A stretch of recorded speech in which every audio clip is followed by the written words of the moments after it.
أما بعد فأعوذ بالله من الشيطان الرجيم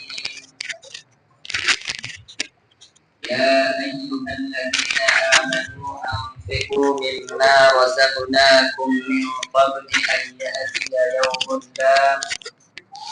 يوم لا بيع فيه ولا خلة ولا شفاعة والكافرون هم الظالمون. وقال تعالى بسم الله الرحمن الرحيم إنا أعطيناك الكوثر فصل لربك وانحر إن شانئك هو الأبتر। আল-কোরআন।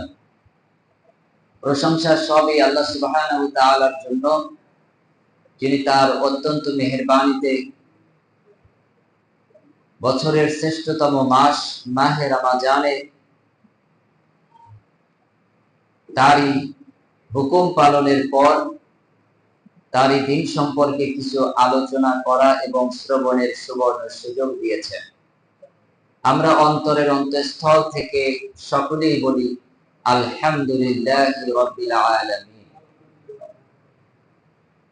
অতঃপর শতকোটি দরুদ ও সালাম বর্ষিত হোক সকল নবী ও রাসূলগণের প্রতি, বিশেষ করে শেষ নবী মুহাম্মদুর রাসূলুল্লাহ সাল্লাল্লাহু আলাইহি ওয়াসাল্লামের উপর অজস্র ধারায় বর্ষিত হোক দরুদ ও সালাম। আমরা সকলেই সংক্ষেপে বলি সাল্লাল্লাহু আলাইহি ওয়াসাল্লাম। হামদ ও সানার পর আজকের সম্মানিত ইসলাম দরদি ভাইয়েরা,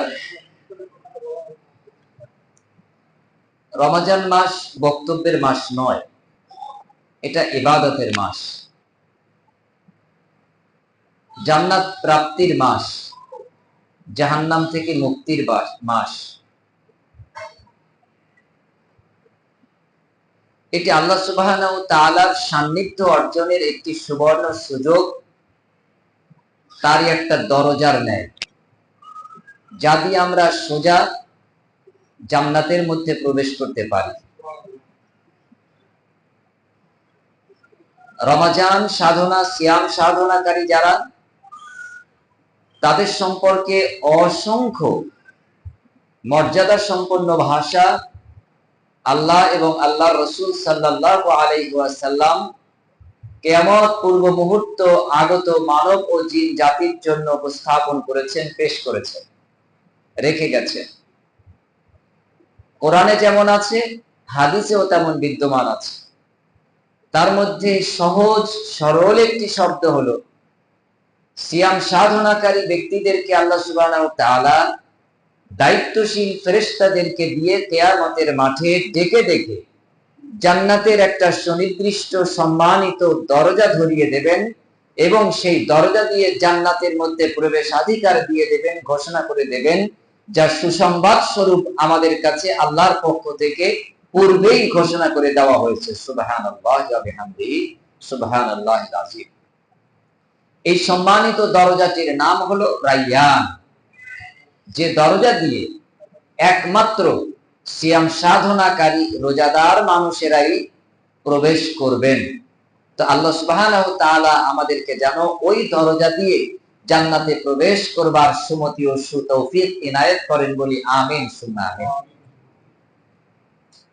এরপরের দ্বিতীয় কথা হলো যে আজকের আলোচনা শুরু থেকে বন্ধুবর মফিজুল ইসলাম ভাই তিনি আলোচনা করেছেন, অত্যন্ত দলিল প্রমাণাদি সহকারে ঈমান সম্পর্কিত আলোচনা রেখেছেন। আলোচনা রাখলেন আমার বড় ভাই স্বরূপ আবু বকর ভাই, মাঝে মাঝে আমার অভিভাবক রাহিমুল হক স্যার, তিনিও তো কথা বলেছেন। পাশাপাশি আমাদের সকলেরই শিক্ষক তুল্য ফজিলতুল শেখ আব্দুল মুজিদ ফাইজি সাহেব, তিনি শুধু দোয়া দিয়েই আজকে ছুটি নিয়েছেন। আশা করেছিলাম আমরা তার কাছ থেকে আরো দু একটি কথা শুনব। তো আলহামদুলিল্লাহ, আল্লাহ যেটা আমাদের জন্য শিরোধার্য করেছেন আমরা যেন ততটুকুই সন্তুষ্ট থাকি। বলি আমরা আমিন সুম্মা আমিন। আমি এখানে প্রথমে একটু চেয়ারে বসলাম, কারণ আমার গুরুজি রাহিমুল হক স্যার সাহেব শুধু বলেন যে হেদায়েতুল ইসলামকে বসাতে পারি। সামনেও আমার অনেক মুরব্বী, তারা বললেন বসে বলাটাই ভালো। আসলে দাঁড়িয়ে বলাটা যে সুন্নাত, বসে বলাটা অবশ্যই জায়েজ, কোনো অসুবিধা নেই, কিন্তু বক্তব্য দাঁড়িয়ে দেওয়াটাই সুন্নাত প্রমাণিত। এছাড়াও আপনি আপনার সুবিধা অনুযায়ী দিতে পারেন, দিতে পারি, কোনো অসুবিধা নেই। তবে এই জায়গাটাই আমাদের প্রশ্ন যে ভালো লাগে আমাদের সুন্নাতটা কম, সুন্নাতটা ভালো লাগে কম, বরং যেটা আমাদের সমাজ প্রচলিত এটা খুব মজা লাগে। এই যে ফিতরা নিয়ে আলোচনা হচ্ছে, শেষে আমি একটা উপমা দিয়ে আমি আমার পয়েন্টে প্রবেশ করতে চাচ্ছি। ঈদুল ফিতর, এক মাস আমরা সিয়াম সাধনা করেছি, সুবহে সাদিক থেকে নিয়ে সূর্য অস্ত পর্যন্ত বিরত থাকার মাধ্যমে। আল্লাহ যা থেকে বিরত থাকতে বলেছেন তা থেকে আমরা বিরত থেকেছি। তার মধ্যে অন্যতম পানাহার, খাওয়া দাওয়া, পানীয় পান করা, এগুলি নিষেধ সুবহে সাদিক থেকে সূর্য অস্ত পর্যন্ত। কিন্তু শাওয়ালের চাঁদ উদয়ের মাধ্যমে আল্লাহ সুবহানাহু ওয়া তাআলা আমাদেরকে আদেশ দিয়ে দিলেন, তোমাদের আর আগামী কাল থেকে সুবহে সাদিক থেকে সূর্য অস্ত পর্যন্ত না থেকে থাকার বিধান নেই। চাঁদ উদয় হয়েছে শাওয়ালের, এখন তোমরা সকালবেলা উঠে খাও আর ইসলামী নিয়মে আনন্দ করো। এটাই হলো ঈদুল ফিতর। তাহলে এটা হলো খাওয়ার মাধ্যমে আনন্দ প্রকাশ করা, ইসলামী বিধিসম্মত পদ্ধতি অনুযায়ী খাদ্য বস্তু দিয়ে অভাবী, দুস্থ, অনাহারী, মিসকিন শ্রেণী তাদেরকে আনন্দ প্রকাশের ব্যবস্থা আল্লাহ এটা দিয়েই করেছে। এরপরেও যদি আমরা না বুঝি, তাহলে 90 দিয়েও আমাদেরকে বোঝানো সম্ভব নয়, 9 দিয়ে তো নাই। অতএব যে মানুষদেরকে আল্লাহ সুবহানাহু ওয়া তাআলা খাদ্যের মাধ্যমে আনন্দ দিতে চেয়েছেন, তাদেরকে খাদ্য বস্তু দিয়েই দিতে হবে, যা বহু সংখ্যক হাদিস দিয়ে প্রমাণিত, এতে কোনো সন্দেহ নেই। সমাজ ব্যবস্থাপনায় যেটা চলছে, এটা আমরা চালাচ্ছি বলে চলছে। এই জায়গা থেকে নিজেদের বেরিয়ে আসতে হবে। আমি কান ধরে তওবা করতে বলছি না, অজ্ঞতাবশত ভুল নীতি চালু থাকার দরুন ভুল করেছি, ভুল হয়েছে। আল্লাহ রহিম, আল্লাহ রহমান, তার কাছে ক্ষমা চাইলেই তিনি ক্ষমা করে দেবেন। পিছনের গোনা খাতাগুলি তিনি মাফ করে দিয়ে নেকি দিয়ে বদল করে দেবেন, সওয়াব দিয়ে পরিপূর্ণ করে দেবেন। এর থেকে বড় সুযোগ তো আর কিছু হতে পারে না। অতএব এই সুযোগটা যেন আমরা গ্রহণ করি। আল্লাহ সুবহানাহু ওয়া তাআলা এই সিয়াম সাধনাকারীদের সম্পর্কে শেষ শব্দ যেটা বললেন সেটা হলো লাআল্লাকুম তাত্তাকুন, যাতে করে তোমরা আত্মশুদ্ধি অর্জন করতে পারো, পরহেজগারিতা অবলম্বন করতে পারো। এর যদি আমরা আলোচনা করি, তাহলে হয় যে মানের আছো তার থেকে আরেকটু উচ্চ মানের হতে পারো, যে পর্যায়ে আছো তার থেকে আরেকটু উচ্চ পর্যায়ে আসীন হতে পারো, যে ক্ষেত্র বিশেষে আছো তার থেকে যেন আরেকটু সম্মানিত হতে পারো।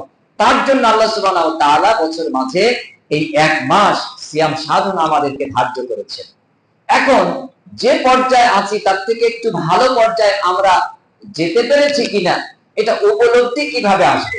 শুধু মসজিদের ইমাম সাহেব, খতিব সাহেব আমাদের 4 জুমা বলে দেবেন আর বারবার ইফতারের আগে বলবেন আমাদের একটু জামা কাপড় পরিষ্কার পরিচ্ছন্ন হবে, ঈদের দিন নতুন জামা পরে নতুন জায়নামাজ নিয়ে আতর সেন্ট মেখে সামনের সারিতে গিয়ে বসলাম, আমরা পরিশুদ্ধ হয়ে গেলাম? না, মৌলিক 4টি জিনিসের পরিবর্তন হতে হবে। এক, অন্তরের বিশুদ্ধকরণ করতে হবে। তাজকিয়াতুন নফস, আত্মশুদ্ধির মূল শর্ত হলো নিজের নফসকে দমন করা, নমনীয় করা, কোমল করা, শান্ত করা। কিভাবে বুঝবো আমাদের মধ্যে আত্মশুদ্ধি বজায় আছে? একজন আপনার সামনে অন্যায় করেছে, আপনাকে একটা গালমন্দ করেছে বা দুর্ব্যবহার করেছে, আপনি তার জন্য বললেন আমি এখন সিয়ামে আছি, তোমার সাথে ঝগড়া করতে প্রস্তুত নেই। বোঝা গেল যে আপনার মধ্যে আত্মশুদ্ধি অর্জন হয়েছে, প্রমাণিত। আর যদি সে একটা থাপ্পড় দিয়েছে, পাল্টা আপনি একটা মেরে দেন, তাহলে বোঝা গেল লাআল্লাকুম তাত্তাকুন, আত্মশুদ্ধির যে পর্যায় আল্লাহ নির্ধারণ করেছে সেটা আমার আপনার মধ্যে এখনো জারি হয়নি। তাহলে তাজকিয়াতুন নফস, নিজের নফসের পরিশুদ্ধতার মাধ্যমে সিয়ামের যে প্রাপ্তি, সিয়ামের যে ব্যক্তি জীবনে উপকারিতা, সামাজিক জীবনে উপকারিতা, পারিবারিক জীবনে উপকারিতা, সেটার প্রামাণ্যতা পেশ করতে হবে প্রতিটি ক্ষেত্রে। এখন আমরা একটু মূল্যায়ন করি। পহেলা সিয়ামের দিন আমরা যে রাগী ছিলাম, আজকে কততম সিয়াম? 25। এই 25তম সিয়ামের দিন এসে আমাদের রাগ, মাথা গরম হওয়াটা কি কমেছে না আরো বেড়েছে? যদি বাড়ে, তাহলে শুধু প্রতিযোগিতা করে সাহারিতে বেশি আয়োজন করে খাওয়া দাওয়া করেছি, আর ইফতারিতে কয়েক প্লেট পেট ভর্তি করে গালে ঢুকিয়েছি, আর কিছু হয়। রাগ কমেছে কিনা? যদি রাগ কমে, তাহলে সিয়ামের উপকারিতা এসেছে আমাদের দেহের মধ্যে, আমাদের হৃদয়ের ভিতরে।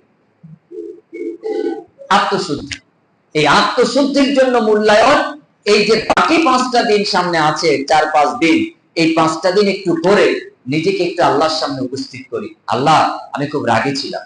ও আল্লাহ, তুমি তো রহিম, তুমি তো রহমান, তুমি তো গফুর, তুমি গফফার। তুমি আমাকে প্রথম ক্ষমা করো, এরপর দয়া করে আমাকে তুমি জান্নাতের জন্য বরাদ্দ করো।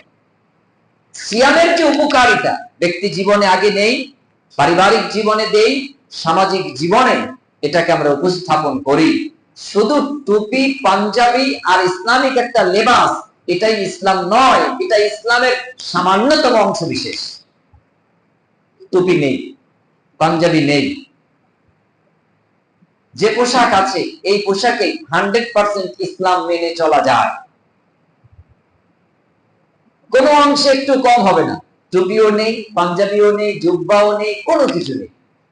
তাহলে এটা কি? একটা ইসলামিক লেবাস। হ্যাঁ, এটার অনেক উপকারিতা আছে, শারীরিক উপকারিতা আছে, আবার ধর্মীয় উপকারিতাও আছে। নিজের মনটাকে একটা মননশীল পরিবেশ দেওয়া যায়, মননশীল পরিবেশ দেওয়া যায়। তো এর জন্য বলছি, এই যে বাকি 5টা দিন, 4টে দিন আছে, এই সিয়ামের যে প্রাপ্তি, সেটা যেন আমরা নিজেদের মধ্যে মূল্যায়ন করি এবং সেটা যেন আমরা পাই। আল্লাহ আমাদের তৌফিক ইনায়াত করুন, আমিন সুম্মা আমিন। দ্বিতীয় আরেকটি বিষয় হলো ইহসান। ইহসান, সাহায্য করা, সহানুভূতি প্রদর্শন করা, সহনশীলতা অবলম্বন করা।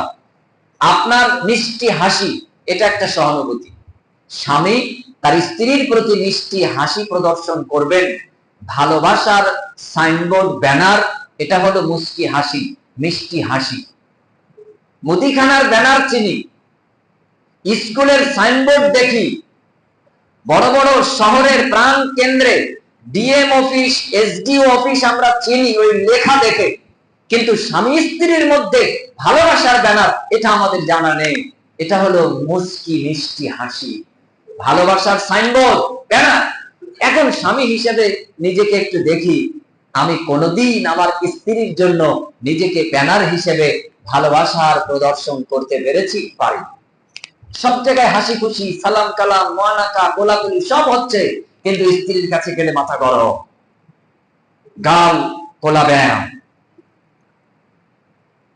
সে যদি কিছু বলে, বেগতিক, তোমার আর বলার সময় নেই, সারাদিন জনগণের সেবা করে আসলাম, ঘরে ঢোকা মাত্র এ কথা সে কথা, এটা লাগবে ওটা লাগবে, এটা পরে বলতে পারো না। ইহসান, পিতামাতা ইহসান করবে তার সন্তানকে, সন্তান ইহসান করবে তার পিতা মাতাকে, ভাই ইহসান করবে, সাহায্য করবে তার বোনকে, বোন সাহায্য ইহসান করবে তার ভাইকে, রক্তের সম্পর্কিত জন একে অপরকে ইহসান সাহায্য করবে, পাড়া প্রতিবেশী জন প্রত্যেকজনকে ইহসান সাহায্য করার জন্য সদা প্রস্তুত থাকবে। এটা হলো রমজান সিয়ামের দ্বিতীয় প্রাপ্তি। কতটুকু ইহসান আমরা করেছি? ভিক্ষুক শ্রেণী এসেছে, তাদের কাছে 2 টাকা, 5 টাকা, 10 টাকা দিয়েছি, তাই তো আমরা বলা শুরু করেছি অনেক মুসাফির, এত ভিক্ষুক, এত ভিখারি। আচ্ছা, আপনি অন্তর দিয়ে বোঝার চেষ্টা করেন তো, আল্লাহ সুবহানাহু ওয়া তাআলা ওই যে একটা বৃদ্ধা মহিলাকে একটা ভিক্ষার ঝুলি দিয়ে আপনার বাড়ি পাঠিয়েছে, আচ্ছা ওই মহিলাকে ধনাঢ্যশালী আল্লাহ করে দিয়ে যদি আমার আপনার লোককে ওর বাড়ি একটা ভিক্ষার ঝুলি হাতে দিয়ে পাঠিয়ে দিত, তাহলে অবস্থাটা কি হতো?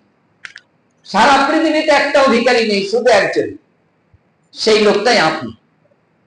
আল্লাহ পারেন তো? এটা পারতেন তো, ক্ষমতা আছেন তো তার, তিনি করেননি, এই জন্য বলে আলহামদুলিল্লাহ। তাই আপনার কাছে কম আসুক বেশি আসুক, দিনে আসুক রাতে আসুক, আপনি তাকে সাহায্য করবেন। ও নামাজি আলহামদুলিল্লাহ, ও বেনামাজি আলহামদুলিল্লাহ, ও যদি বিধর্মীয় হয় তাও আপনি তাকে খালি হাতে ফেরাবেন না। কারণ হচ্ছে সায়েল, আপনি আল্লাহর শুকরিয়া আদায় স্বরূপ আল্লাহ আপনাকে সক্ষমতা দিয়েছে, আপনি তাকে দেবেন, এটার নামে ইহসান। তবে ইহসান শুধু ফকির মিসকিন তাদের প্রতি ইতি নয়, ইহসান স্বামী স্ত্রী উভয়ের মধ্যে, ভাই বোন উভয়ের মধ্যে, পিতামাতা সন্তান সন্ততি উভয়ের মধ্যে, আত্মীয় স্বজন উভয়ের মধ্যে, পাড়া প্রতিবেশী উভয়ের মধ্যে, এক ধর্ম অন্য ধর্ম সকলের মধ্যে মানবিক দায়িত্ববোধ থেকে ইহসান সাহায্য, এটা হলো সিয়ামের প্রাপ্তি, অন্যতম একটা প্রাপ্তি। আমরা যে যত বেশি উদার হতে পারবো সে তত বেশি সাহায্য করতে পারবো, এবং যে যত বেশি সাহায্য করতে পারবো সে তত বেশি সাহায্য আল্লাহর পক্ষ থেকে লাভ করব। এটা একটা থিওরি, একটা সূত্র বিশেষ। আপনি যত বেশি সাহায্য করবেন স্বয়ং আল্লাহ সুবহানাহু ওয়া তাআলা তত বেশি আপনাকে সাহায্য করবেন। আপনি যত বেশি অপরকে ইহসান করবেন স্বয়ং আল্লাহ সুবহানাহু ওয়া তাআলা আপনাকে তত বেশি ইহসান করবেন। তো বুদ্ধিমান হলো সে, তিনি অপরের জন্য ইহসান প্রস্তুত রেখেছেন আল্লাহর ইহসান সাহায্য পাওয়ার জন্য। তিন, সর্বদিক থেকে এই সিয়ামের যে প্রাপ্তি, সেই প্রাপ্তিটা হলো আমি আপনি নিজে যেমন ক্ষুধা পেলে কষ্ট পাই, পৃথিবীর সকল অনাহারী মানুষের জন্য আমাকে প্রস্তুত রাখা, যে আমি এক লোকমা খাবো, আমার এক লোকমা ভাগ করে আরেকজনকে দেওয়া, এটা সুন্নাত, আমি এটা প্রস্তুত থাকবো। একটা প্লেটের খাদ্য দুজনে ভাগ করে খাওয়া, এটা ইসলামী বিধান, এটা সুন্নাত। আল্লাহ রাসূল সাল্লাল্লাহু আলাইহি ওয়াসাল্লাম বলছেন একজনের খাবার দুজনের জন্য যথেষ্ট। পৃথিবীতে আর কোন মতবাদ, আর কোন ধর্ম এই বাক্যটুকু বলার সাহস পায়নি বা তাদের মনে নেই। পৃথিবীতে কোন ধর্ম এই কথা বলেনি যে একজনের খাদ্য দুজনের জন্য যথেষ্ট।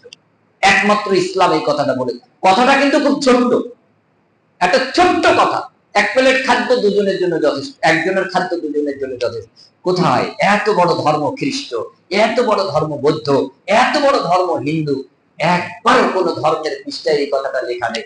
আমার আপনার ইসলাম কথাটাই লেখা আছে। কিন্তু আমি আপনি কি এক প্লেট খাদ্য বা একজনের খাদ্য দুজনের জন্য প্রস্তুত রাখতে পারি? ইফতারিতে লাইনে বসলে দুই প্লেটের মাঝখানে অনেকে বসে, যদি লোক কম আসে তাহলে দুই দিক থেকে খাবে। আছে না এমন মানুষ? আমি পজিটিভ কথা বলি, নেগেটিভ কথা আমি বলি না, এটা আমার অভ্যাস। বোঝানোর স্বার্থে বলছি, ছোট করার উদ্দেশ্য নয়। আপনার মহত্ব আল্লাহ সুবহানাহু ওয়া তাআলা অনেক দিয়েছেন, কাররামনা বানি আদম ঘোষণা করা হয়েছে। অতএব এই মর্যাদাকে ধরে রাখবার জন্য এই মাহে রমজান আল্লাহ সুবহানাহু ওয়া তাআলার পক্ষ থেকে আমাদের জন্য দান করা হয়েছে, প্রদান করা হয়েছে। সেই মাহে রমজানের যে উপকারিতা, যে কল্যাণ, সেটা নিজের মধ্যে লুফে নেওয়ার মাধ্যমে আত্মশুদ্ধি অর্জন করা সম্ভব। আসুন আমরা সেটা অর্জন করি, আমরা সেটা প্রাপ্তি হই, ইহকালে আমরা সফলতা পাই, পরকালে আমরা জাহান্নাম থেকে মুক্তি লাভ করে জান্নাত প্রাপ্তি হই। আল্লাহ আমাদের তৌফিক এনায়েত করুন, আমিন সুন্নাহ আমিন। দানের গুরুত্ব ও ফজিলত। দান এই শব্দটাকে আমি বাংলা শব্দে বোঝাতে যে বলি কল্যাণ। পৃথিবীতে যদি কোনো কল্যাণ থাকে সেটা দানের মধ্যে আছে, অনুদানের মধ্যে আছে, সবটাই দান। এই যে আমরা মানুষ, আমরা এই পৃথিবীবাসীর জন্য একটা দান, সব সৃষ্টি রাজির জন্য আমরা একটা দান। পৃথিবীর অসংখ্য ধর্ম আছে, তার মধ্যে আপনি নিজেকে মুসলিম দাবি করছেন, সব ধর্মের মানুষের জন্য আপনি একটা অনুদান।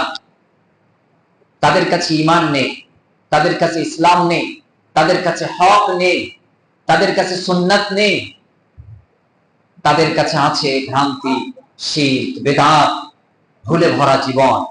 তাদের জন্য আপনি আপনার জীবন কর্ম কোরআন ও সুন্নাহ ভিত্তিক সাজানোর মাধ্যমে উপস্থাপন করবেন, তারা আপনাকে অনুদান হিসেবে পেয়ে তারা ধন্য হবে, তারা আল্লাহর কাছে সমৃদ্ধ হবে। তাহলে পৃথিবীর সব ধর্মের মানুষের কাছে ইসলাম, মুসলমান, এটা আল্লাহর পক্ষ থেকে পাঠানো একটা দান হিসেবে। পৃথিবীর সব সৃষ্টিরাজির জন্য মানুষ, আমরা একটা সৃষ্টি, একটা দান হিসেবে, সবই দানের মধ্যে গণ্য। এটা কল্যাণের উদ্দেশ্যে, এটা কল্যাণের উদ্দেশ্যে। এই যে মসজিদটা হয়েছে, নিশ্চয়ই আমার আপনার কম বেশি শ্রম আছে। আমরা বলি না, এই যে শ্রম অংশগ্রহণটা করেছি, এটা আমাদের দানের মাধ্যমে হয়েছে। আসলে এই দানগুলি আমরা করেছি, আমাদের মনে এটা ভালো মনে হয়েছে, আমরা টাকা পয়সা দিয়েছি, ভালো উদ্দেশ্যে দিয়েছি। এখানে এই ঘরটা নির্মাণ হয়েছে, ভালো উদ্দেশ্যে নির্মাণ হয়েছে, একটা কল্যাণকর কাজের জন্য আনুষঙ্গিক সর্বক্ষেত্রে আমরা কল্যাণে যুক্ত হয়েছি। আপনি যে আপনার বাড়িটা তৈরি করেছেন, এটাও কিন্তু একটা দান। বলবেন এটা কেমন কথা? মসজিদ নির্মাণ করলে যদি সওয়াব হয়, আপনি আপনার স্ত্রী, পরিজন, ছেলে মেয়ে, তাদের একটু সুখ দেবার জন্য, তাদের একটু প্রশান্তি দেবার জন্য, তাদের একটু ভালো রাখবার জন্য আপনি যে ঘর বাড়ি নির্মাণ করেন, এটাও যা খরচ করেন ওটা দানের মধ্যেই গণ্য, যদি ইসলামিক শর্ত অনুযায়ী করে থাকে। ইসলামিক শর্ত অনুযায়ী যদি ঘর বাসগৃহ নির্মাণ হয়, ওটাও দানের মধ্যে গণ্য। ব্যবসা কেন্দ্র খুলেছেন, দোকান করছেন, ওটাও ইসলামিক রীতি অনুযায়ী আপনি করছেন, হালাল ব্যবসা করবেন, ওটাও ইবাদত, ওটাও দানের মধ্যে গণ্য। সর্ব জায়গাটাই কিন্তু দান। শর্ত হচ্ছে সেটা কল্যাণের উদ্দেশ্যে হতে হবে, ভালোর উদ্দেশ্যে হতে হবে। এখন ভালো কোনটা? যেটা আমার মনে বলছে এটা ভালো না। আমার মনে তো বলছে যে আজকে সাহারিতে বাসে ছিলাম, তারা দাঁড়ায়নি, সময় দেয়নি, এক প্লেট খেতে পারিনি, তো লাস্ট 2 মিনিট আগে কোনো মতে ওই হাফ লিটারের 1 বোতল পানিও খেয়ে আজকে সাহারি থেকেছি। তো আমার সারাদিন মন চেয়েছে একটু পেট ভরে খাই। আমি তো মুসাফির, আজকে সিয়াম ছেড়েও দিতে পারি। মাশাআল্লাহ, রয়েছি বড় ভাই হারুন রশিদ সাহেবের বাড়িতে, আতিথ্যতার অভাব নেই। কিন্তু না, একটি সিয়াম আজকে ছেড়ে না হয় দিলাম। রোজার মাসে সিয়াম রাখা যত সহজ, রমজান মাস চলে গেলে তারপর কি এত সহজ? আরো কঠিন। আর আমরা তো দিনের পর দিন দৌড়ের উপরেই থাকি, দৌড়ের উপরেই থাকি। মন তো চায় অনেক কিছু, কিন্তু সেটা যদি আমার মন অনুযায়ী বাসনা পূরণ করি, সেটা কি ভালো বিবেচিত হবে? না। যেটাকে আল্লাহ ভালো বলেছে, যেটা রাসূল সাল্লাল্লাহু আলাইহি ওয়াসাল্লাম ভালো বলেছে, যেটা রাসূল সাল্লাল্লাহু আলাইহি ওয়াসাল্লামের সামনে হয়েছে, তিনি নিষেধ করেননি, অথবা নবীজি সাল্লাল্লাহু আলাইহি ওয়াসাল্লাম করার আদেশ করেছেন, এগুলি হচ্ছে ভালো। এর বাহিরে কোনো কিছু আমাদের চোখে ভালো মনে হলেও ভালো নয়। আর যদি সেটা পার্থিব জগতের ক্ষেত্রে হয়, ইবাদতের মধ্যে গণ্য না হয়, তাহলে সেটা আপনার ব্যক্তি বিশেষের ব্যাপার। তো দান, এটা হলো একটি কল্যাণকর অধ্যায়। এই কল্যাণকর অধ্যায়ে এসে আমরা প্রত্যেকেই কোনো না কোনো অবস্থায় দান করি, অনুদানের সাথে যুক্ত আছি। কিন্তু আমাদের দানটার মাত্রাটা কেমন, কোন জায়গায় দান করছি, এই দানের প্রাপ্তিটা কত বেশি, এই দানের পাওনাটা কত বড় মানের, এটা আমাদের একটু বিবেচনা করা উচিত। আমাদের বাসঘর এটাও ঘর, আর এটা হলো আমাদের সমাজে আল্লাহর একটি ঘর, মসজিদ। এখন বাড়ির ঘরে দান করা আর আল্লাহর ঘরে দান করা, দুইয়ের মধ্যে তফাৎ তো আছে। আমাদের বিবেক কি বলে? তফাৎ আছে না? আছে। একটি বনী ইসরাঈলী বর্ণনা যেমন আছে তেমন আমাদের বিশ্বাস করতে হবে, যাচাই করার আর কোনো সুযোগ নেই। দাউদ আলাইহিস সালাতু ওয়াস সালাম, তিনি তার কোন কওমের সাথে কথোপকথনের ব্যাপারে তিনি বলছেন যে তোমাদের মহল্লায়, পাড়ায় একটা আল্লাহর ঘর, ইবাদত গৃহ প্রস্তুত রাখা প্রয়োজন। কারণ আল্লাহর পক্ষ থেকে দয়া এবং রহমত প্রাপ্তির উদ্দেশ্যে। রাসূলুল্লাহ সাল্লাল্লাহু আলাইহি ওয়াসাল্লাম থেকে সরাসরি এইরকম শব্দ না থাকলেও কিন্তু এর কাছাকাছি শব্দ আছে।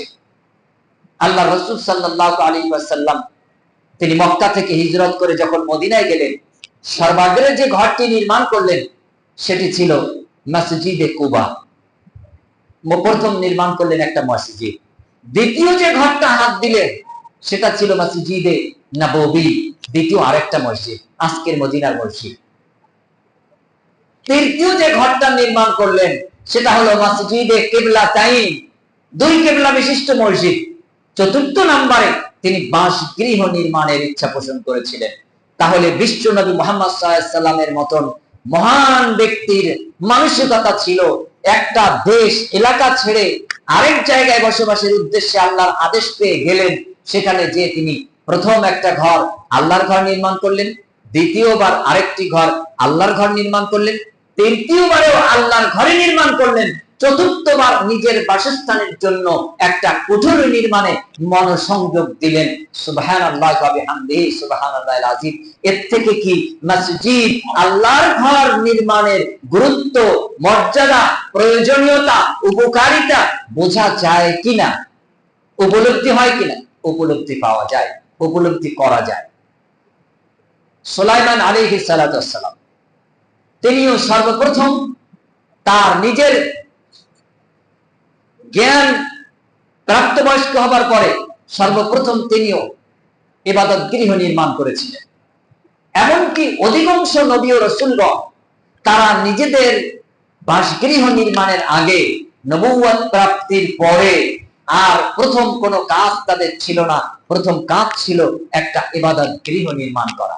সেটা হতে পারে পাথর কেটে, পাহাড় কেটে, গর্তের ন্যায় তৈরি করে, অথবা সেটা কোনো ঘর আকৃতি দিয়ে, ইত্যাদি ইত্যাদি। কিন্তু প্রত্যেক নবী রাসূল কিংবা অধিকাংশ নবী ও রাসূল আলাইহিস সালাতু ওয়াস সালামগণ তারা প্রায় সকলেই প্রথম ইবাদত গৃহ নির্মাণে মনোযোগ দিয়েছেন।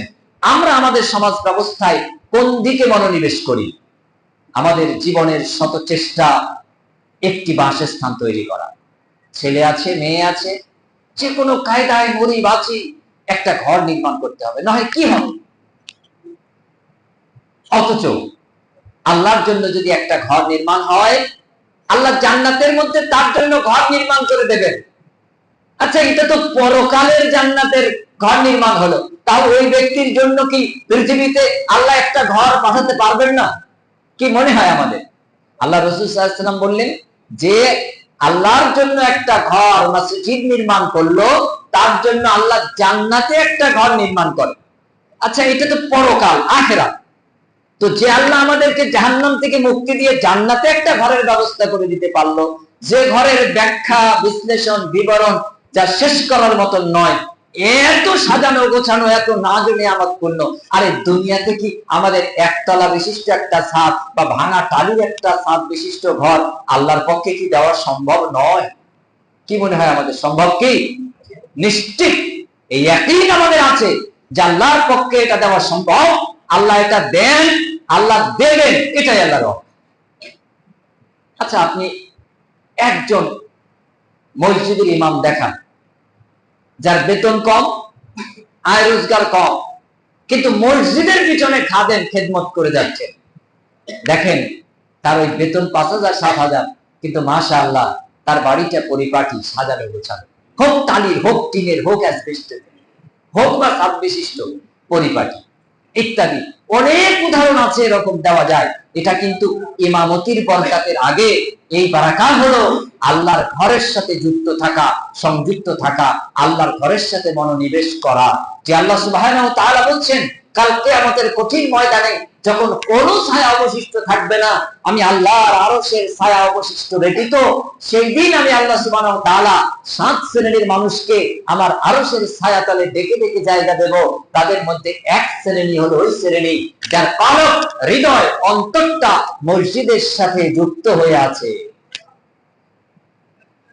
সুতোয় যেমন পুঁথি গাঁথা থাকে, ওই ব্যক্তির অন্তর মসজিদের সাথে সংযুক্ত হয়ে গেছে, গেঁথে গেছে।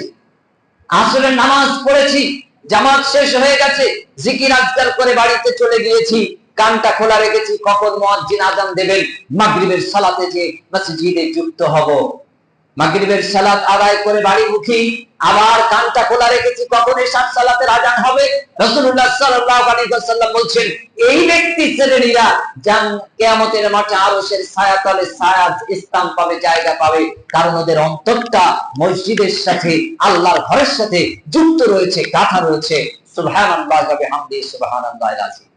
যাদের অন্তরটা মসজিদের সাথে যুক্ত, তাদেরকে আল্লাহ ঘরহীন রাখবে, ঘর ছাড়া অবস্থায় রাখবে, এ বিশ্বাস আমরা করতে পারি না। যদি ঘর ছাড়াই হয়, এটাই আল্লাহ সুবহানাহু ওয়া তাআলা আমাদের জন্য কোনো পরীক্ষার ব্যবস্থা করেছে, এর মাধ্যমে তিনি আমাদেরকে আরো কোনো কল্যাণ দিতে চাইছেন, যে কল্যাণের ধারণাও ব্যক্তি বিশেষ আমাদের নেই, যেটা কেবল আল্লাহ সুবহানাহু ওয়া তাআলাই জানেন। আমাদের জন্য সেই মহা কল্যাণ অপেক্ষা করছে। আল্লাহ সুবহানাহু ওয়া তাআলা তিনি যেন আমাদেরকে কল্যাণ সাধন করেন বলি আমিন সুম্মা আমিন। বলছিলাম দান।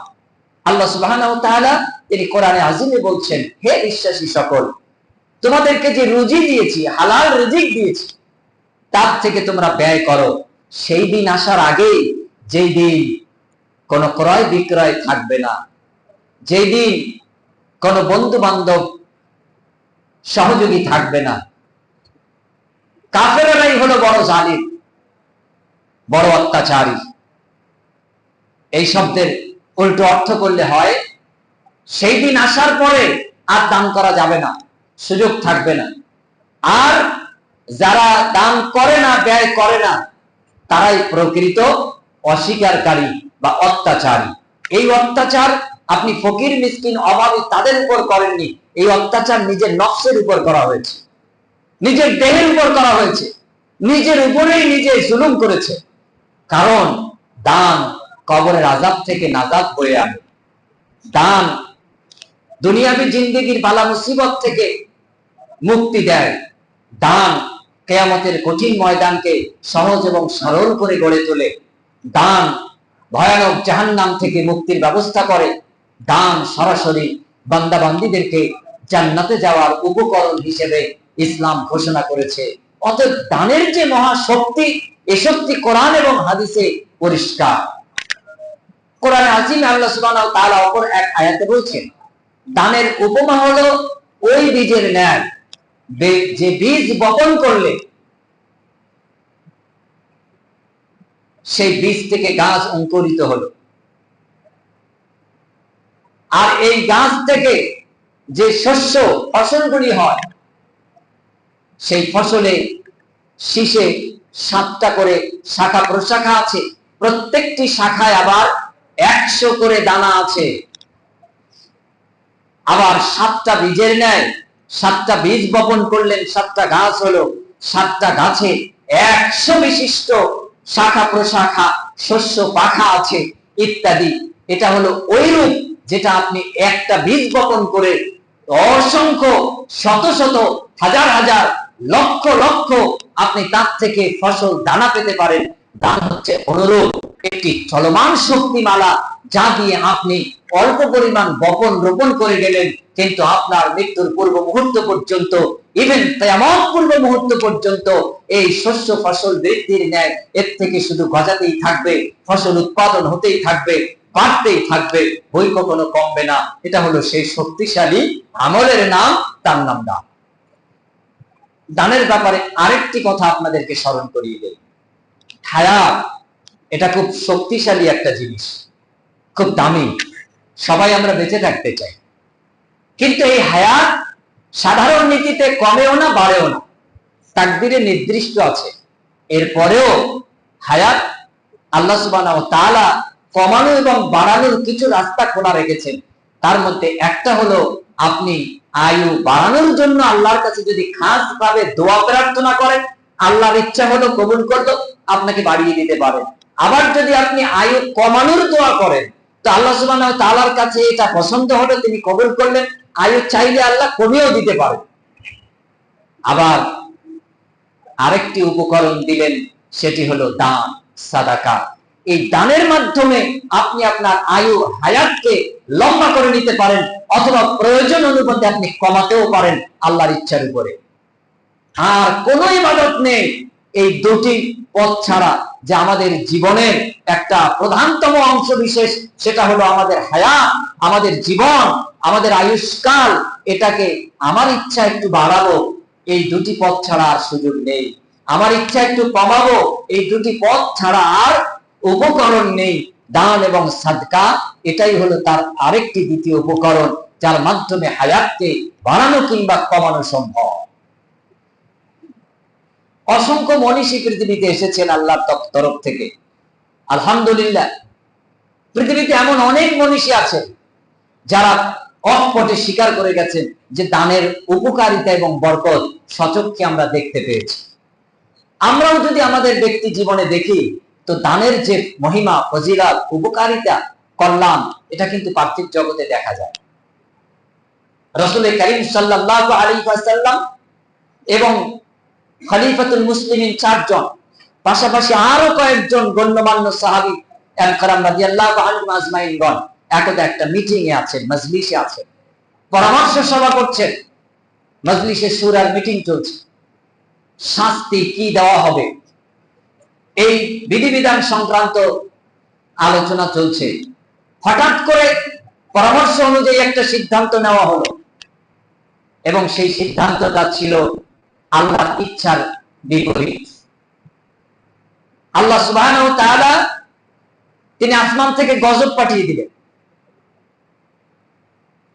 এবং রাসূল সাল্লাল্লাহু আলাইহি ওয়াসাল্লাম সাহাবীদেরকে নিয়ে যে গাছতলায়, খেজুর গাছতলায় বসে মিটিংটা করছিলেন, মজলিসটা করছিলেন, ওই খেজুর গাছের ডাল, শাখা, পাতার আগা পর্যন্ত গজব এসে গেছে। এমত অবস্থায় এই গজব স্টপ করে দেওয়া হলো, থামিয়ে দেওয়া হলো, শাস্তিটা বন্ধ করে দেওয়া হলো। জিবরিল আমিন এসে রাসূলুল্লাহ সাল্লাল্লাহু আলাইহি ওয়াসাল্লামকে বললেন, এই যে খেজুর গাছের কাণ্ড, এই পর্যন্ত আসমানের গজব এসে গেছে, ওখানেই থামিয়ে দেওয়া হয়েছে, শুধুমাত্র আপনি পরামর্শ করে, মাশওয়ারা করে কল্যাণের উদ্দেশ্যে সিদ্ধান্তটা নিয়েছেন, এই জন্য ওই খেজুর গাছের ডালের আগা পর্যন্ত গজব এসে থামিয়ে দেওয়া হয়েছে, আসমানের মুসিবতটা আবার আসমানে নিয়ে যাওয়া হয়েছে। সুবহানাল্লাহ। উদ্দেশ্য কল্যাণ, ভালো, কিন্তু সিদ্ধান্তটা ছিল বিপরীত। তারপরে আল্লাহ সুবহানাহু ওয়া তাআলা গজবের ভূপাতিত করেননি, পতিত করেননি। নবী মুহাম্মদ সাল্লাল্লাহু আলাইহি ওয়াসাল্লাম নিজে ফয়সালাটা গ্রহণ করেছেন। তিনি নবী, আখির নবী, শেষ নবী, সাইয়্যিদুল মুরসালিন। কিন্তু আমরা তো ব্যক্তি জীবনে এমন অনেক সিদ্ধান্ত নেই যে সিদ্ধান্তগুলি ভুলে ভরা। অসংখ্য সিদ্ধান্ত আছে ভুলে ভরা। ধর্মীয় গোড়ামির কারণে ধর্মীয় অনেক সিদ্ধান্ত কোরআনে আছে একরকম, হাদিসে রয়েছে সেই রকম, কিন্তু সমাজে চলছে আরেক রকম। এই সিদ্ধান্ত থেকে আমরা ফিরে আসতে পারি না। আমরা বলি শত শত বছর চলছে, 20 বছর চলছে, 30 বছর চলছে, চালাবো কি করে? হ্যাঁ, আলহামদুলিল্লাহ, আল্লাহ যদি তাকে হিদায়াত দেয় তাহলে পৃথিবীর কেউ কাউকে ঠেকাতে পারে না। এই তো এই রমজান মাসের দ্বিতীয় রমজানের কথা বলছি, অন ক্যামেরায় বলছি। মুর্শিদাবাদ ডিস্ট্রিক্টের খাড়গ্রাম থানা বাস স্ট্যান্ড জামে মসজিদ, আলহামদুলিল্লাহ, দিনী ভাইরা, সেই দিনী ভাইরা মিলে সকলেই কিন্তু তারা মাযহাবী। ইমাম আবু হানিফা রাহিমাহুল্লাহ মাসলাকের মুসল্লি তারা সবাই, ইমাম সাহেবও তাই, মুসল্লিও তাই। তারা 8 রাকাত তারাবি চালু করলেন, 12 রাকাতকে কমিয়ে নিলেন। আশ্চর্য সিদ্ধান্ত! এটা হয় কি করে? ওই সময় এক সময় ওখানকার মুসল্লিরাই দাবি তুলেছিল আমরা আলাদা মসজিদ করি। আমি হালকা পাতলা মানুষ বলেছিলাম, না, আলাদা মসজিদের প্রয়োজন নেই, দাওয়াতের গতি বাড়া, তাবলীগের গতি বাড়া, ইসলামের প্রচার এবং প্রসার করে। আলহামদুলিল্লাহ, আজকে 15 বছর পর এসে সেই বিশাল বাস স্ট্যান্ড লাগোয়া, মেইন রোড লাগোয়া মসজিদ সহ গোটাটাই সহিহ আকীদা। বলবেন কিভাবে তারা 8 রাকাত সিদ্ধান্ত নিল? বিশাল বড় জামাত, এই জামাতে মাত্র 4 জন আর 5 জন, 4 থেকে 5 জন, এরা শুধুমাত্র 20 রাকাত জামাত করে, আর বাকিরা সব 8 রাকাত পড়ে চলে যায়। তো দেখলো এই কবছর ধরে এটাই দেখছি, তাহলে 4-5 জনের মতামত নিচ্ছি, কি করা যাবে? তাহলে তাই তো, এত লং টাইম সবাই চলে যাও, আমাদের আর দ্বিমত নেই, তো আলহামদুলিল্লাহ আজ থেকে 8 রাকাত। এটা হলো সত্যের বিজয়, এটা হলো ইসলামের বিজয়। মসজিদ 2, 3, 4, 5টা এটা আমাদের উদ্দেশ্য নয়। গাছতলায় জামাত হবে, ঘরেও জামাত হবে, বাজারেও জামাত হবে, পৃথিবীর সমস্ত জমিনগুলি আল্লাহ মসজিদ ঘোষণা করেছেন কোরআনে আযিমে। অসংখ্য হাদিসে শব্দ আছে। আপনার বিবেকের কাছে আমার জিজ্ঞাসা, আমার দাবি, আমি যদি কলকাতা থেকে আপনার এখানে দাওয়াতের উদ্দেশ্যে আসতে পারি, আমি আপনার দিনী ভাই, আপনি আমার দিনী ভাই, কেন আপনি আপনার ভাইয়ের কাছে দাওয়াত নিয়ে যেতে পারবেন না? ইফতারির দাওয়াত পেয়ে যদি আপনি এখানে আসতে পারেন, আপনি যদি এখানে অংশগ্রহণ করতে পারেন, আপনার বাড়িতে অসংখ্য ছেলে আছে, তাদেরকে আপনি দাওয়াত দিতে পারলেন না কেন? এটা আপনার কাছে আমার জিজ্ঞাসা। যদি আপনার সক্ষমতা না থাকে আমাদেরকে ডাকুন, আমরা যাব আপনার কাছে। এই পৃথিবীর কোন মানুষ আমার আপনার শত্রু নয়, সকলেই আদম সন্তান, সকলে আমার আপনার ভাই, সকলে আমাদের রক্তের সম্পর্কিত। এদেরকে জাহান্নাম থেকে বাঁচানো আপনার আদেশ। নিজে জাহান্নামের আগুন থেকে বাঁচো, আহাল পরিবার পরিজনকে বাঁচাও। পৃথিবীর সকল মানুষই আমাদের আহাল পরিবার। তাদেরকে যদি শত্রু ভাবেন, তাহলে আপনি পড়ে যাবেন ইবলিসের কাতারে, শয়তানের কাতারে পড়ে যাবেন। আর পৃথিবীর সব মানুষকে যদি আপনি ভাই মনে করে, যার কাছে ভুল আছে শুধরানোর লক্ষ্যে, ইসলামের চিন্তা ভাবনা নিয়ে কল্যাণের উদ্দেশ্যে ইসলাম উপস্থাপন করেন, আল্লাহ চাহে তো ইনশাআল্লাহ তাকে হেদায়েত দেবেন। আবু জাহেলের প্রতি আল্লাহর পক্ষ থেকে হেদায়েত ছিল না, তাই রাসূলের দোয়া তার জন্য কবুলযোগ্য ছিল না। কিন্তু ওমর বিন খাত্তাব রাদিয়াল্লাহু আনহুর জন্য আল্লাহর কাছে দোয়া কবুলযোগ্য হয়েছে, কারণ তার কাছে আল্লাহর পক্ষ থেকে ওমর বিন খাত্তাবের জন্য হেদায়েত ছিল, তাই তিনি হেদায়েত পেয়েছেন। আমার আপনার ব্যক্তি জীবনে কাউকে শত্রু বানিয়ে লাভ নেই। আজকে এই বিশাল মসজিদ এতটা অঞ্চলের মানুষের কাছে এখন একটা সুনামের জায়গা তৈরি হয়েছে, একটা সুনামের সুখ্যাতির ব্যানার হিসেবে স্বীকৃতি লাভ করেছে। যে কোনো আমরা আওয়াজ পেলাম না, কোনো কিছু পেলাম না, সন্তর্পণে সুন্দর শান্তশিষ্ট পরিবেশে স্বচ্ছতার সহিত মসজিদটা নির্মিত হয়ে গেল। কি আল্লাহর দয়া, কি আল্লাহর রহমত, কি আল্লাহর বরকত!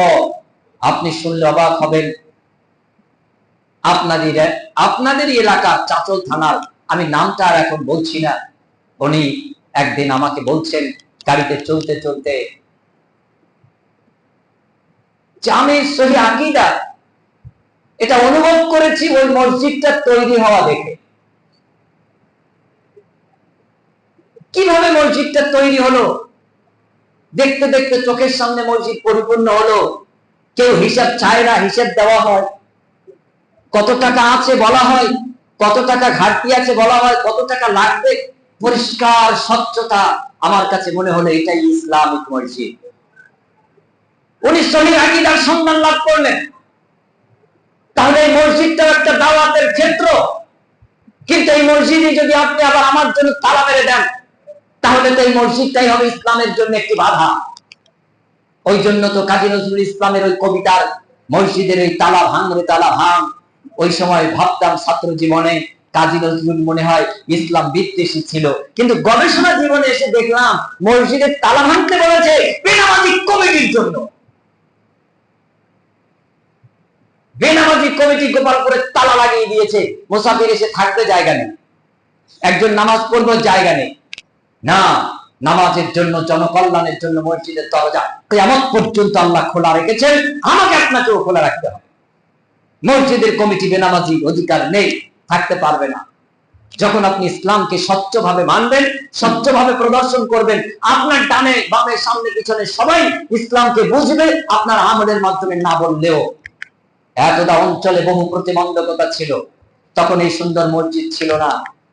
এখানে আসলে তখন আনন্দিত হতাম, কিন্তু এখন এই বিরাট মসজিদ, ঘন্টার পর ঘন্টা আয়োজন হয়, পেট ভর্তি সুন্দর খাবারের ব্যবস্থা হয়, অতটা আনন্দিত আমি হই না। জিজ্ঞেস করেন রাহিমুল হক স্যারকে, আরো আপনাদের সাথে দু একজনের সাথে কথোপকথন, আল্লাহ তাকে জান্নাতবাসী করুন। আমির মাস্টার ভাইকে আল্লাহ তাকে জান্নাতুল ফেরদাউসের উচ্চ মাকাম দান করো, আমিন সুম্মা আমিন। তাকে মেহমান বানিয়ে নাও জান্নাতে। আজকে যে সুফল এতটা অঞ্চলে, তার অবদান কি কোনো অংশে কম?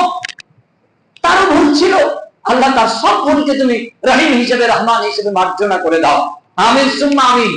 ওই যে ভাঙা চাটাইয়ের মধ্যে যে অফিস, ওই অফিসে যে দাওয়াতি প্রচারতা ছিল, আজকে সুন্দর মসজিদের দাওয়াতি প্রচারতা কোথায়?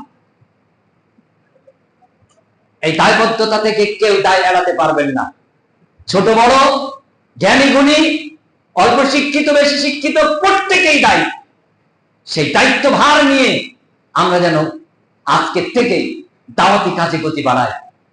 আশপাশে যত ভ্রান্ত আকীদার মসজিদ আছে, সেই মসজিদগুলিতে কালেমার পতাকা উড়ুক। সেখানকার মসজিদেও কোরআন এবং হাদিস আমল হোক, ইসলামের যে সুশীতল ছায়াবাণী সারা এলাকায় সমাদৃত হোক। সুশৃঙ্খল দেশ জাতি আমরা পাবো ইনশাআল্লাহ। যতদিন পর্যন্ত শুধু আমি ভালো হব, আশপাশে কেউ ভালো হবে না, ততদিন ভালো থাকা যাবে না। 5 জন মানুষের মধ্যে 4 জন খারাপ, 1 জন ভালো, চলবে না। কিন্তু 5 জন মানুষের মধ্যে 4 জন ভালো, 1 জন খারাপ, এটা শান্তি প্রতিষ্ঠিত হতে পারে, শান্তি বজায় থাকতে পারে ইত্যাদি। আমি আপনাদের কাছে অত্যন্ত শ্রদ্ধা রেখে আশাপুর দোগাছ এই অঞ্চলের প্রত্যেকজন ভাইকে ইসলামিক অভিবাদন জানিয়ে আমি আমার আলোচনা রাখলাম। এবং সর্বশেষে আদায় নয়, কেবল স্মরণ করিয়ে দেওয়া এবং নিজের একটা ভুল স্বীকার করা, সেটি হলো ওই গতিতেই মসজিদের সব কাজ আলহামদুলিল্লাহ হয়েছে। আমরা বেশি রংচং করিনি, তাই না? সুন্দর, শুধু ফ্যানগুলি আমরা গোল্ডেন দিয়েছি। এটাও বোধহয় সাদা হলে ভালো হতো। হ্যাঁ, হয়তোবা আপনাদের এটাই ছিল যে আপনারা এটা সাদা দেবেন, কিন্তু এই কালারটা আমারই চয়েস। একা নয়, মাস্টার সাহেবের কাছে হোয়াটসঅ্যাপে শেয়ার করে আপনাদের মতামতের ভিত্তিতে এই কালারটা ফ্যানের জন্য আমরা ধার্য করেছি, যেহেতু ওটা নামাজের সময় দেখা যায় না, উপরে থাকে। আলহামদুলিল্লাহ, আল্লাহ আমাদের অন্তরকে কবুল করুন বলে আমি শুনলাম। পরিশেষে সবটাই হয়ে গেল এই যে আমরা আজকে পাটির উপরে, সপের উপরে সালাত আদায় করছি, বসছি, এর নিচে একটু উঠিয়ে দেখা যায় এখানে শুধু নেট করা নেই বা মোজাইক মার্বেল বা প্লেট বসানো নেই। কলকাতার একজন মুসলিম ভাই, আমার অত্যন্ত কাছের মানুষ, বড় ব্যবসায়ী, উনি ওয়াদা করেছিলেন এবং আপনাদের এখানে ঘোষণাও করেছিলাম, এবং উনি বলেছিলেন নাম না বলে যে যতটা মার্বেল প্লেট লাগে, টাইলস লাগে, টোটালটাই উনি দিয়ে দেবেন ইনশাআল্লাহ, সাইডে 2 ফুট সহ। সেই পর্যন্ত আপনার কি বলে রং নামানো হয়নি, পুট্টি করা হয়নি, দেখেন আছে। ঘটনাক্রমে তার 1 মাসের ব্যবধান নয়, এর মধ্যেই একটা মিথ্যা কেস মামলা তার উপরে রাষ্ট্রপক্ষ চাপানো। তিনি সেই যে বিদেশ গেছেন, এখনো অবধি তিনি ইন্ডিয়া দেশে ফিরতে পারেন। তার ব্যবসায়িক 16,000 কোটি টাকা তিনি হাত ছাড়া হয়ে গেছে তার। তিনি বলছেন আল্লাহ এর মধ্যে কোনো কল্যাণ রেখেছে, আল্লাহ চাহে তো ইনশাআল্লাহ আমাকে আবার আল্লাহ ফিরিয়ে দেবেন। উনি ইন্টারন্যাশনাল কোর্টে কেস চালাচ্ছেন, আল্লাহ যেন তাকে হেফাজত করেন, সংরক্ষণ করেন বলে আমিন সুন্নাহ আমিন। এই পর্যায়ে এসে আমরা তার কাছ থেকে এটা পাইনি, এই প্লেটটা, টাইলসটা বসাতে পারিনি। তিনি আমাদের আশ্বাস থেকে ফিরিয়ে দেননি, কিন্তু আমরা এখন আর অপেক্ষা করতে চাইছি না।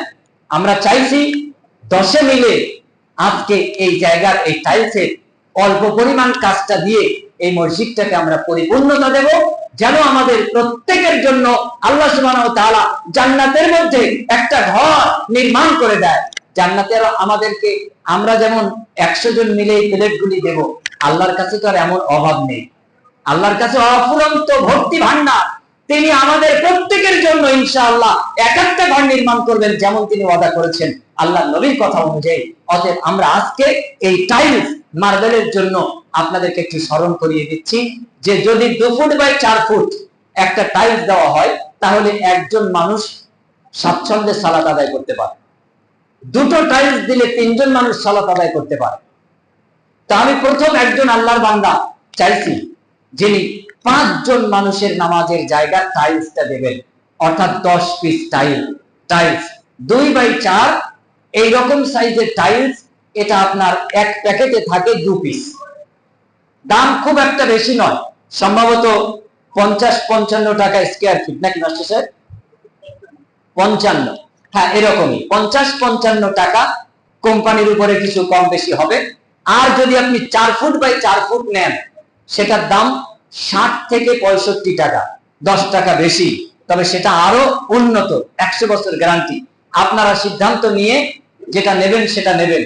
5 জন মানুষের মুসল্লির নামাজের জায়গা করে দেবেন সাদকায়ে জারিয়া হিসেবে, জান্নাতের মধ্যে একটা ঘর পাওয়ার উদ্দেশ্যে। আল্লাহর একজন বান্দা যে 10টা টাইলস যা দাম পড়ে সেই টাইলস কিনে দেবেন, 5টা মানুষের নামাজের জায়গা। কোন আল্লাহর বান্দা আছেন একজন প্রথম দেবেন? একজন আল্লাহর বান্দা 5 জন মানুষের নামাজের জায়গা, 10 পিস টাইলস এক প্যাকেটে দুটো টাইলস থাকে, স্কয়ার ফিট 55 টাকা, 2-4 টাকা কম বেশি হতে পারে, খুব একটা বেশি দাম নয়। কত হচ্ছে তাহলে? আলহামদুলিল্লাহ। আল্লাহর এক বান্দা, নামটা বলবো না, একটু নামটা লেখা, একজন 10 পিস টাইলস, আমাদের কাতার আছে 6টা, এদিকে আছে